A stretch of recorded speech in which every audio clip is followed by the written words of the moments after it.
안녕하세요. 우리 친구들 반갑습니다. 선생님은요, 신지현 선생님입니다. 우리 친구들 선생님이랑 같이 역사를 공부하게 됐습니다. 자, 그러면 우리 친구들 이 역사라고 하는 거 도대체 왜 배우는 걸까요? 그 역사를 배우는 이유, 우리가 역사를 배우는 목적을 알려고 하면 역사라고 하는 것이 무엇인가 그것부터 알아야겠습니다. 자, 그러면 역사의 의미와 인류의 출현이라고 하는 단원에서 우리가 역사의 의미, 역사를 배우는 목적부터 알고 갈 거예요. 그래서 우리가 그러한 역사의 의미나 목적, 배우는 이유를 알게 된다면 더 열심히 공부할 수 있게 됩니다. 자, 역사의 의미라고 하는 것은 무엇일까요? 역사라고 하는 것은요, 크게 두 가지로 이해할 수 있습니다. 첫 번째는 사실로서의 역사. 사실 여기에 다 내용이 나와 있어. 그쵸? 사실로서의 역사라고 하는 말 자체가 뭐예요? 있는 그대로의 것들, 객관적 의미. 누가 봐도 다 인정할 만한 것들, 그런 것들을 사실로서의 역사, 객관적 의미라고 이야기를 합니다. 그런데 어떤 한 자료를 보고 그것을 역사가가 적습니다. 적고 여러 가지 생각을 반영을 해요. 그러다 보면 내 생각, 그 역사가의 생각이 크게 많이 반영된 모습이 나타난다는 겁니다. 그래서 그러한 역사 기록으로서의 역사, 주관적 의미, 또 사실로서의 역사는 객관적 의미, 이렇게 구분이 된다는 거예요. 역사를 이해하는 관점 자체가 이렇게 다른데요. 어떻게 이야기를 하느냐? 역사의 의미에 대한 두 가지 관점. 랑케는 편견을 갖지 마. 역사적인 사실 그대로만 서술해. 라고 이야기를 합니다. 요건 사실로서의 역사가 되겠죠. 또 기록으로서의 역사는 역사란 역사가가 과거의 사실을 해석하고 평가하고 재구성을 하고 현재와 과거의 끊임없는 대화다. 그러니까 끊임없는 대화를 하다 보면 이렇게 주관적인 의미의 기록으로서의 역사, 역사를 이렇게 구분 지을 수 있다라고 하는 거예요. 역사의 의미에 대한 두 가지 관점까지 살펴봤어요. 이 역사라고 하는 말, 이 역사라고 하는 말은 세월, 세대, 왕조가 흘러가요. 사는 그것을 기록하는 일. 역사라고 하는 단어가 그런 의미를 지녔다. 시간의 흐름이다라고 하는 것까지 우리 친구들 알았어요. 그러면 역사는 어떠한 방법으로, 어떠한 과정으로 우리가 연구를 하는가? 사료 나와 있어요. 우리 친구들 사료는 옛사람이 남긴 흔적입니다. 옛사람이 어디에서 어떤 도구를 쓰고 어떤 모습으로 생활을 했는지 그러한 모든 흔적들이 사실은 다 사료가 될 수 있다. 역사적인 자료가 되는 모든 것들을 우리는 사료라고 이야기를 합니다. 사료는 옛사람이 남긴 흔적입니다. 흔적이고요. 역사 연구의 바탕이 되는데 유물도 좋아요. 유적도 좋습니다. 이러한 여러 가지 것들, 역사적인 자료가 될 만한 것들은 다 사료입니다. 사료의 모습 한번 볼까요? 이렇게 우리 친구들 사료에는 문서도 좋고 책도 좋고 비석에 쓰여져 있는 글도 좋습니다. 이러한 것들, 일기, 편지, 기록물이라든지 과거의 사람들이 살았던 집이나 묘지, 생활 모습들을, 생활 도구들 전부 다 유물, 유적, 사료가 될 수 있다라고 하는 것. 과거의 사람들의 모습을 확인할 수 있다라고 하면 다 사료예요. 그렇게 우리 친구들 이해하시면 됩니다. 사료라고 하는 것을 바탕으로 역사가는 연구하고 사실을 밝혀냅니다. 이것 자체가 흔적인데 뭘 더 연구해? 사실요. 사료라고 하는 것이 과거의 사실을 100% 정확하게 알 수 있는 것이 아니기 때문에 역사적인 지식을 가지고 있는 사람이 이건 옳다, 그르다 라고 하는 것을 판단하고 정리하는 것. 그렇게 하는 사람이 바로 역사가입니다. 역사가는요, 사료를 통해서 역사를 연구해서 사실을 밝혀내는 일을 하는 사람이에요.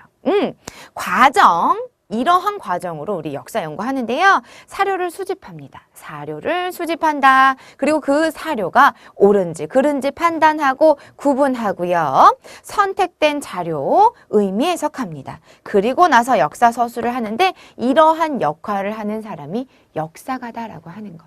이렇게 우리 친구들 역사 연구 방법에서 뭐 사료, 역사가의 역할까지 살펴봤어요. 이러한 역사를 우리가 왜 배우는가? 왜 배우는가? 역사 학습의 목적. 우리가 이걸 알아야 역사 공부를 열심히 한단 말이죠. 그러니까 우리 친구들 이 정체성 파악, 삶의 교훈, 사고력이 증진된다라는 부분에 역사 학습 목적이 나와 있는데 이게 무슨 말이야? 정체성 파악이라고 하는 건요. 현재 우리의 위치를 파악하는 거예요. 나 어디에 있어? 라고 하는 부분을 확인할 수 있다. 그게 바로 정체성 파악입니다. 우리의 위치, 현 위치, 그리고 삶의 교훈. 똑같은 일은 아니더라도 과거에 비슷한 일이 있을 수 있어요. 예를 들면 뭐 자연재해를 어떻게 극복할 것인가. 이러한 부분들은 과거의 사람들은 이런 슬기로운 방법으로 극복을 했다더라. 라고 하는 것들을 보고 배울 수 있다는 거죠. 삶의 지혜, 교훈을 역사를 통해서 얻을 수 있습니다. 문제를 해결하는 실마리를 찾을 수 있다. 역사를 통해서. 과거의 사람들의 생활 모습을 통해서 우린 그런 부분을 확인할 수 있고요. 또 역사적 사고력이 증진된다라는 이야기가 나와요. 우리 앞에서 역사가가 사료를 보고 이게 옳아 아니면 틀려 이러한 부분들을 확인하고 역사 소설을 한다고 했잖아요. 우리가 마치 역사가가 되는 거죠. 그래서 이게 사료가 그른지 옳은지 분석하고 판단하는 것을 하면서 역사적 사고력이 높아진다라고 하는 겁니다. 이런 이유로 역사 공부하는 거예요. 그래서 우리가 열심히 공부를 해야 되는 거죠. 역사 학습 목적 봤고요. 한국인의 정체성과 한국사 발전에 대한 부분은 사실 이 목적이랑 비슷해요. 우리 친구들이 요걸 이렇게 묶어서 기억을 하시면 되는데 우리가 역사를 공부하면서 우리는 어떤 모습으로 발전을 해왔고 우리는 어떠한 민족인가에 대한 부분을 정체성 형성을 통해서 이렇게 확인을 할 수 있어요. 역사를 공부하면서 우리는 한민족의 정체성을 파악할 수 있다. 비슷해요. 요거 내용. 그리고 한국사 발전을 위한 자세는 어떻게 우리 친구들 이해하시면 되냐면 우리가 역사를 공부하는데 국사만 있는 거 아니죠. 또 그 국사 속에서도 여러 나라와 긴밀하게 아주 연결되어서 교류하면서 발전해 왔습니다. 우리 친구들 초등학교 때 역사 배울 때 우리나라의 역사만 배웠나요? 뭐 주변 국가 어떤 관계를 맺었고 이거 다 배웠잖아요. 이러면서 과거에 다른 나라의 사람들은 어떠한 모습으로 살아갔고 그런 생활 속에서 우리와 다른 문화가 형성됐구나라고 하는 부분까지도 확인할 수 있습니다. 아하, 다른 나라의 이해, 세계 역사 이해, 문화 존중까지 연결해서 우리 친구들 이해하시면 돼요. 그래서 한국인의 정체성을 확인하고 삶의 교훈도 얻고 역사적 사고력을 증진시키기 위해서 우리는 역사를 더더더 열심히 공부를 해야 합니다. 자, 그럼 본격적으로요. 우리가 역사의 시작입니다. 인류의 출현인데요. 최초의 인류는 600만 년 전부터 시작이 되게 됩니다. 선생님이 여기 이렇게 특별히 강조해가지고 붉은색으로 표시를 했어요. 중요하다는 거죠. 지금 보면요. 요게 시간의 흐름이에요. 순서입니다. 과정이기 때문에 우리 친구들이 반드시 흐름으로 기억을 해두셔야겠는데요. 오스트랄로피테쿠스 아파렌시스는요. 최초의 인류다. 시작이다. 라고 하는 부분으로 우리 친구들이 반드시 기억을 해두셔야 되는데요. 이 오스트랄로피테쿠스라고 하는 말 자체가 남방의 원숭이에요. 남방의 원숭이, 아프리카 남쪽, 동쪽 요쪽에서 시작을 했다라고 우리 친구들 생각하시면 됩니다. 두 발로 걸었대요. 직립보행, 최초 인류입니다. 호모 하빌리스는요. 거친 형태의 석기를 사용했다. 요건 그냥 그런 인류가 있구나. 그 정도. 호모 에렉투스는요. 도구를 사용했고요. 불을 이용하기 시작을 했습니다. 무리지어 사냥도 했고요. 아프리카에서 동아시아 쪽으로 이동을 해옵니다. 그래서 우리나라와 좀 가까운데요. 베이징인, 뭐 자와인 이렇게 우리 친구들 그런 식의 이동이 있었다라고 하는 것. 도구 쓰고 좀 점점 똑똑해지는 것 같지요? 그리고 호모 네안데르탈인 네안데르탈렌시스는 죽은 사람을 매장했어요. 우리 친구들 매장이라고 하는 건 묻은 거거든요. 묻었다, 매장했다 라고 하는 건 사람이 살면서 죽고 나면 무언가가 있다. 사후세계에 대한 관심이 있었다라고 하는 겁니다. 사후세계에 대한 인식이 이때부터 시작됐다라고 해도 과언이 아니에요. 그리고요, 우리 친구들과 선생님처럼 가장 흡사한 모습을 하고 있던 부분이 바로 이 호모사피엔스예요. 현생 인류와 모습이 비슷합니다. 동굴 벽화까지 그렸거든요. 그리고 아메리카 대륙까지 확산이 되었다라고 하는데요. 크로마뇽인 이렇게 우리 친구들 나오기도 하죠. 자, 그러면 동굴 벽화를 그렸다면서. 동굴 벽화 모습 한번 봐야지. 동굴 벽화. 라스코 동굴 벽화예요. 지금 호모사피엔스가 들소나 사슴 이러한 것들을 되게 자유롭게 그림을 그려놨습니다. 그리고 선생님이 계속 강조를 했었던 부분, 인류의 진화 과정은요, 우리 친구들에게 순서대로 기억을 해두시면 되고요. 특징을 하나씩만 연결을 해가지고 기억을 해두시면 돼요. 얘는 직립보행을 했어. 최초야. 현생 인류와 모습이 아주 비슷하네. 라는 식의 특징을 하나씩 골라서 우리 친구들이 기억을 해두시면 문제 풀기 상당히 유리합니다. 자, 그러면 우리 친구들 이렇게 인류의 진화 과정까지 살펴봤어요. 우리 이 주제 첫 번째에서 중요한 부분 한번 정리해볼까? 역사의 의미는 크게 두 가지로 구분된다라고 하는 거지, 사실, 객관적인 거고요. 기록, 주관적인 의미를 띠고 있다라고 하는 것 기억해 주셔야겠습니다. 자, 그리고 공부하는 이유가 뭐야? 우리가 역사를 열심히 해야 되는 이유가 뭐야? 바로 이러한 이유들이 있다라고 하는 것. 이번 시간 공부한 것들 중에서 제일 중요한 건요. 요거. 인류의 시작. 어떤 모습이었는지, 어떻게 불리었는지 요거 우리 친구들 반드시 순서대로 기억해 주셔야겠네요. 우리 친구들 주제 두 번째입니다. 구석기 시대의 생활 모습과 신석기 시대의 모습을 공부해 볼 거예요. 구석기 시대의 사람들은 어떤 모습으로 생활을 했는지, 또 신석기 사람들은 어떤 모습으로 생활을 했는지, 요건요 우리 친구들 두 개를 비교해 가면서 공부를 하면 우리 친구들이 잘 정리할 수 있습니다. 자, 그러면요 구석기 시대의 생활 모습부터 한번 들여다볼까? 석기 중에서도 더 오래된 그 시기를 구석기라고 이야기를 합니다. 그 도구의 모습도 약간은 다른데요. 돌을 썼다라고 하는 공통점을 지니고 있습니다. 구석기 시대의 생활에서는요. 일단은 도구가 가장 첫 번째. 뭘 썼대요? 뗀석기. 요거 말 그대로 석기를 떼어낸 거예요.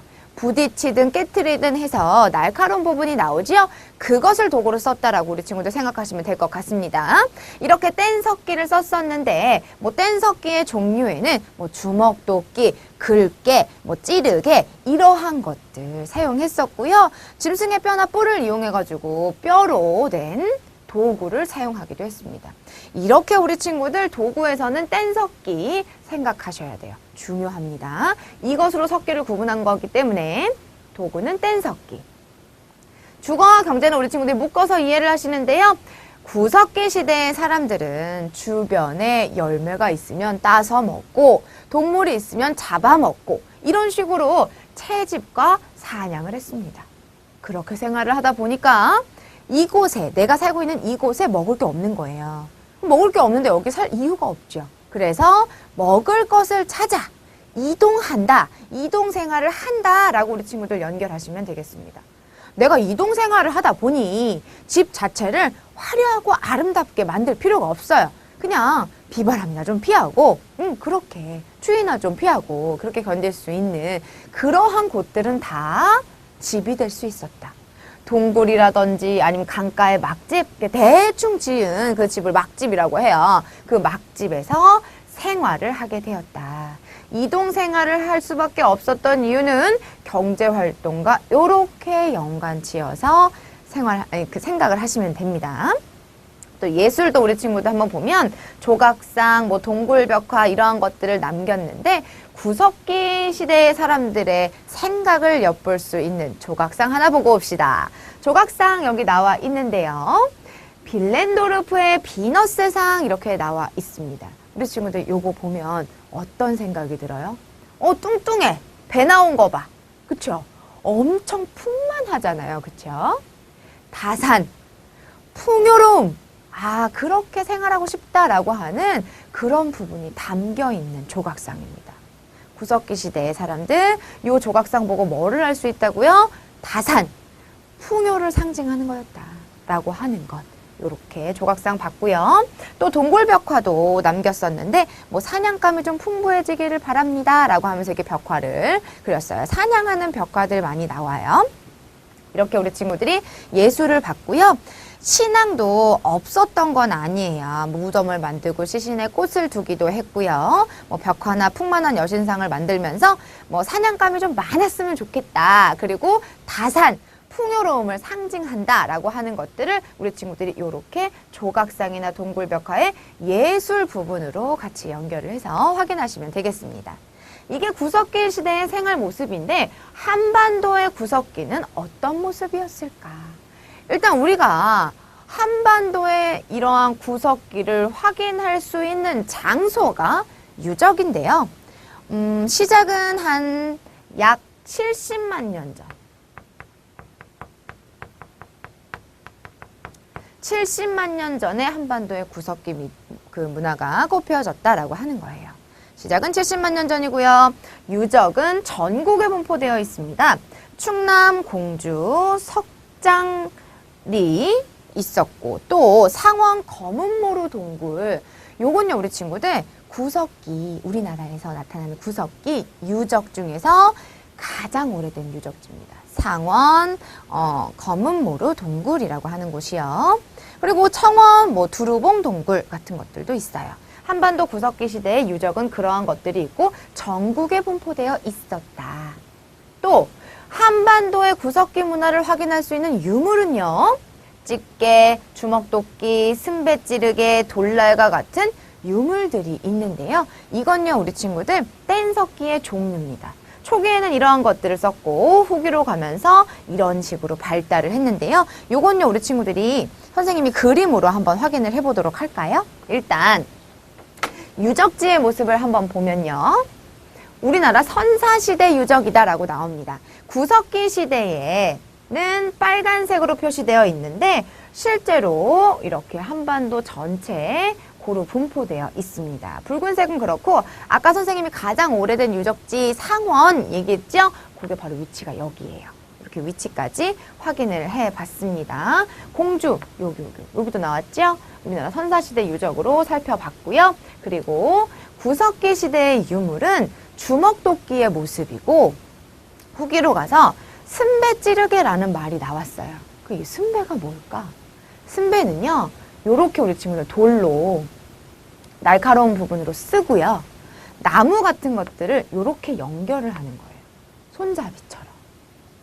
근데 얘를 그냥 붙여버리게 되면 붙일 도구도 없었겠지만 붙여버리게 되면 잘 떼어져 버린단 말이죠. 그래서 이렇게 뾰족한 부분을 만들어서 나무에 박을 수 있게끔 만들었어요. 그 부분이 승배인데 그래서 승배찌르개라고 이야기를 하는 겁니다. 이런 식으로 구석기는 변화되게 되었다라고 하는 것. 주먹도끼가 초기의 모습이거든요. 이런 식으로 구석기 시대의 유물을 살펴봤습니다.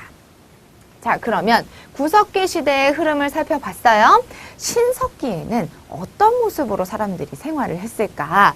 요거 비교해서 우리 친구들 기억을 해두셔야 되는데 한번 봅시다. 신석기 시대의 생활, 도구는 간석기를 썼어요. 도구는 쓰다 보니 불편한 점이 생깁니다. 그래서 자꾸 발전을 해요.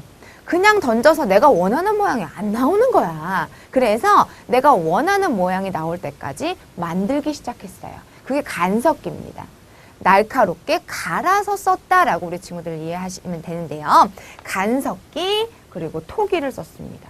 토기는 식량을 저장하는 거지. 그런 도구로 토기를 썼었다. 경제생활은 큰 변화가 있었어요. 농사를 짓기 시작을 합니다. 농사를 짓고 가축을 길러요. 목축을 하기 시작을 해요. 그러면요, 이 앞에서 이동생활을 해왔었는데 농사 짓는데 여기다 농사 짓고 또 저기다 또 가서 농사 짓고 안 되잖아요. 내가 좋은 곳을 골라서 농사를 짓기 시작을 합니다. 그곳에서 계속 생활을 하기 때문에 정착 생활을 하게 돼요. 세상에 이렇게 큰 변화가 있었어 라고 하면서 혁명이라는 단어를 붙여요. 우리가 사회든 역사든 공부하면서 혁명이라는 단어가 그렇게 자주 나오지 않습니다. 그런데 이렇게 모든 전반적인 생활에 큰 변화가 있었다라고 하면서 혁명이라는 단어를 붙였어요. 이게 바로 신석기 혁명입니다. 신석기 혁명은 농경과 목축을 시작하게 되면서 사람들이 이동 생활을 하지 않았고요. 전에는 이동 생활을 했었다가 정착 생활을 하게 되었다. 생활의 모습에 이렇게 큰 변화가 찾아왔다라고 하는 겁니다. 인구도 증가하게 되고 마을도 형성하게 되고 하는데요. 자, 정착 생활을 하게 되었다라고 하는 부분 너무 중요하네요. 근데 우리가 지금 생각하는 것처럼 쌀농사 짓고 벼농사 짓고 그런 거는 훨씬 더 후에 나오고요. 곡물 같은 것들을 이렇게 농사를 지었었다라는 부분으로 우리 친구들 확인하시면 됩니다. 그리고 정착 생활을 했다면서 정착 생활을 하면 농사 짓기 좋은 곳, 가축 기르기 좋은 곳, 사람 살기 좋은 곳에다가 골라서 집을 짓고 농사 짓겠죠. 그게 강가 주변이라든지 바닷가 주변 이런 곳이에요. 왜냐하면 그 주변에 또 물이 있잖아. 그래서 물을 얻기 쉬운 곳에 정착 생활을 했었다라는 부분으로 확인하시면 됩니다. 이제는 더 이상 주변에 있는 것들을 가지고 와가지고 내가 그냥 그것을 섭취하고 먹는 게 아니라 내가 그걸 기르는 단계가 되었다. 아주 근본적인 변화가 있었다라고 해서 신석기 혁명이라는 단어를 붙이게 됩니다. 씨족을 중심으로 마을을 이루고 인구 증가가 됐고요. 경험이 많은 사람이 이제 부족을 이끄는 거죠. 평등사회였습니다. 계급이 있고 너 나한테 복종해야 돼. 그런 건 아니에요. 평등사회였고 정착생활 했다는 부분은 기억을 해두셔야 되는 부분이네요. 그 다음에 자연 환경에 대한 관심이 참 높아지게 돼요. 근데 이건 너무 당연한 거야. 농사 짓는데 햇볕이 제대로 보여지지 않거나 비가 제대로 오지 않으면요. 그 해 농사는 망하죠. 그러니까 자연 환경에 대한 관심이 점점 높아지게 되면서 그것이 신앙의 모습으로 보여지게 됩니다. 자, 원시신앙 이렇게 나오는데요. 애니미즘, 토테미즘 이렇게 이야기를 합니다. 해, 구름, 비 이러한 자연물에 영혼이 있다라고 믿었어요. 그게 바로 애니미즘입니다. 특정 동식물을 마치 종교처럼 숭배하는 모습도 보여요. 그게 바로 토테미즘이죠. 이러한 신앙이 등장하게 되었다라고 하는 것. 원시신앙 그렇게 우리 친구들 보시면 되겠습니다. 이게 신석기 시대의 생활과 모습이에요. 그러면 한반도에는 어떤 모습이었을까?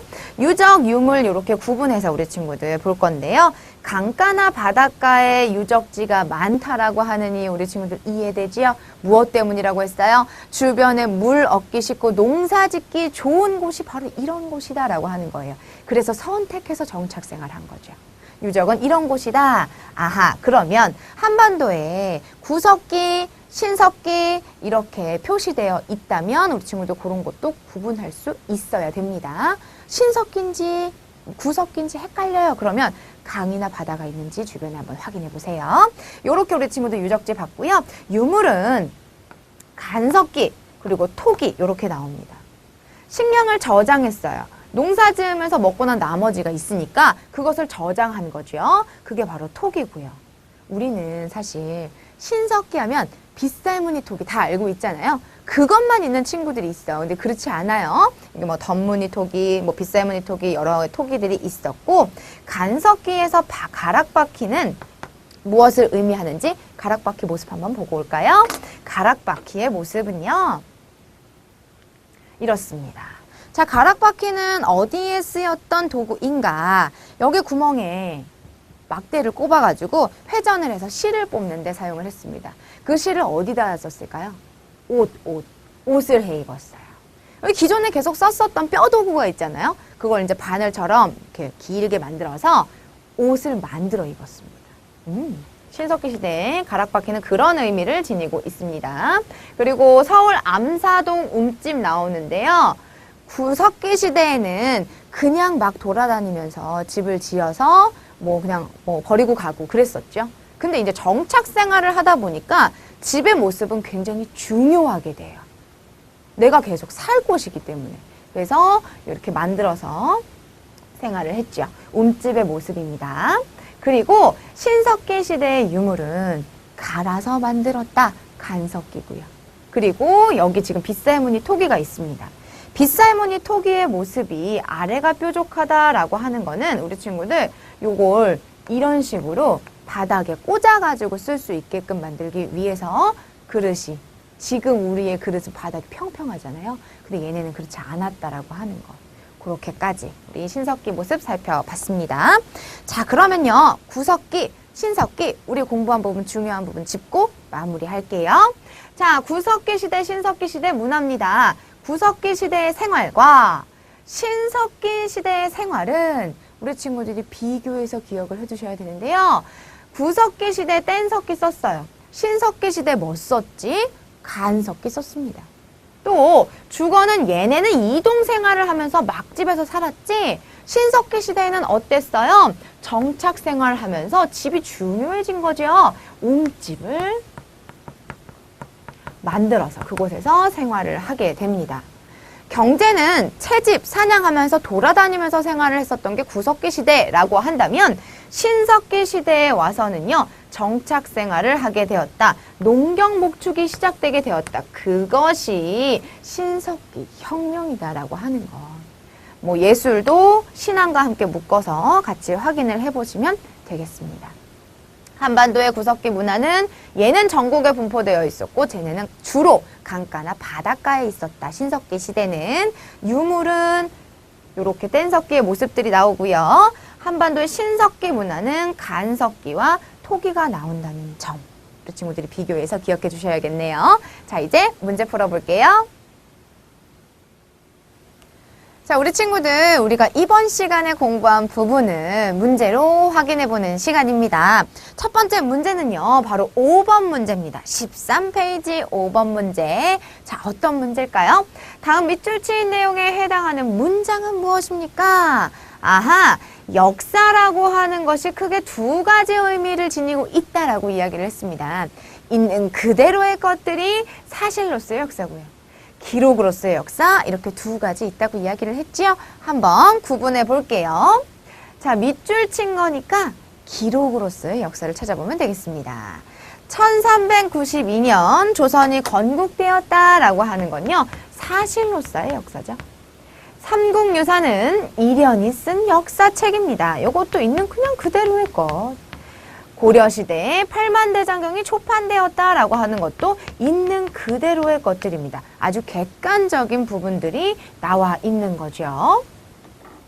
삼별초의 항쟁은 고려인의 자주정신을 보여준다라고 하는 것. 누군가의 생각이 들어가게 돼요. 그게 바로 주관적 관점인 기록으로서의 역사가 됩니다. 밑줄 친 거 찾으라고 했으니까 우리 친구들이 4번을 골라주시면 간단하게 해결되는 문제. 자, 13페이지 5번은요. 4번이 정답입니다. 자, 다음 7번. 우리가 역사 공부를 열심히 하려면 역사를 배우는 목적 알고 있어야 된다고 했습니다. 자, 역사를 배우는 목적으로 옳지 않은 것을 찾아보도록 할게요. 틀린 것. 삶의 교훈을 얻을 수 있습니다. 맞아. 한국인의 정체성 확립 좋아요. 역사적 사고력과 판단력을 키울 수 있습니다. 과거를 바탕으로 현재를 잘 이해할 수 있어요. 부끄러운 역사적 사실을 기록에서 지울 수 있다. 사실 역사적인 사실에 우리가 과거에 어떤 부끄러운 일을 했다라고 하더라도 우리 과거의 한 부분인 거예요. 그걸 지울 필요는 없겠지요? 요거 배우는 목적 아닌 것 5번이 되겠습니다. 7번에 5번이고요. 나머지는 역사를 배우는 목적이 되겠죠. 우리가 역사를 공부하는 목적 문제로 확인해 봤어요. 다음에서 설명하고 있는 인류는 누구일까? 약 180만 년 전에 등장을 했는데요. 동아시아까지 이동을 하게 됩니다. 아프리카를 벗어나 동아시아까지 이동을 하게 되고요. 베이징인 자와인 있지요. 무리지어 사냥하고요. 불을 이용했다. 우리 친구들이 요거 보고 찾을 수 있어야 되는데. 특징을 하나씩 연결해가지고 요 인류들을 우리 친구들이 구별하셔야 되거든요. 자, 불을 사용한 인류 누구예요? 호모 에렉투스 2번 이렇게 간단하게 골라주세요. 자, 다음에 구석기, 신석기에 대한 부분 문제 한번 볼까요? 15쪽입니다. 15쪽에 6번 문제. 다음과 같은 인류 변화가 일어나게 된 원인은 무엇일까요? 이동 생활을 하다가 정착 생활을 하게 되었다. 이제 사냥과 채집이 경제 활동의 중심이 아니라 내가 그러한 것들을 직접 기르는 농경과 목축이다. 이렇게 큰 변화가 있어서 신석기 혁명이라고 했었어요. 그러면 농경과 목축의 시작, 정착 생활을 하게 된 이유가 됩니다. 농사를 짓는데 왜 돌아다니면서 할 거야? 그렇죠? 그러니까 농경과 목축, 정착 생활, 그러면서 움집 지어서 살았다라는 부분까지 연결하시면 되겠네요. 7번. 다음은요. 구석기와 신석기를 비교한 표입니다. 내용이 옳은 것은 문제 너무 좋다. 우리 친구들 이렇게 구석기 시대와 신석기 시대 비교하는 문제는요. 꼭 하나씩 나오더라고요. 이거 우리 친구들 반드시 기억해 주셔야겠습니다. 틀린 부분 왜 틀렸는지도 확인할 줄 알아야 돼요. 내용이 옳은 것을 찾아라. 구석기 시대 벌써 돌을 갈았어? 아니잖아요. 요거 우리 친구들 뗀석기. 바뀌었다. 구석기 시대 정착 생활했대요. 아닌 거 알지요? 이동 생활했습니다. 경제는 사냥 채집이 구석기 시대로 와야 되는 거 알지요? 평등사회였다. 계급사회였다. 평등사회였습니다. 요게 틀렸고. 주거는 구석기 시대의 동굴 막집, 신석기 시대에는 움집입니다. 이동 생활을 했기 때문에 집이라고 하는 게 그렇게 중요한 부분이 아니었어요. 그래서 동굴이나 막집에서 생활을 했었고 신석기 시대에 와서는 정착 생활을 하게 되면서 집이 좀 중요해진 거죠. 그래서 정교하게 좀 짓기 시작했어요. 그게 움집입니다. 내용이 옳은 것은 5번. 7번은 절대 틀리면 안 되는 문제. 7번 봤고요. 다음 8번입니다. 다음 유물에 대한 설명으로 옳은 것을 보기에서 고르면 지금 빗살이 보여요. 톡이에요. 빗살무늬 톡입니다. 자, 그러면 빗살무늬 톡이는 어느 시대지?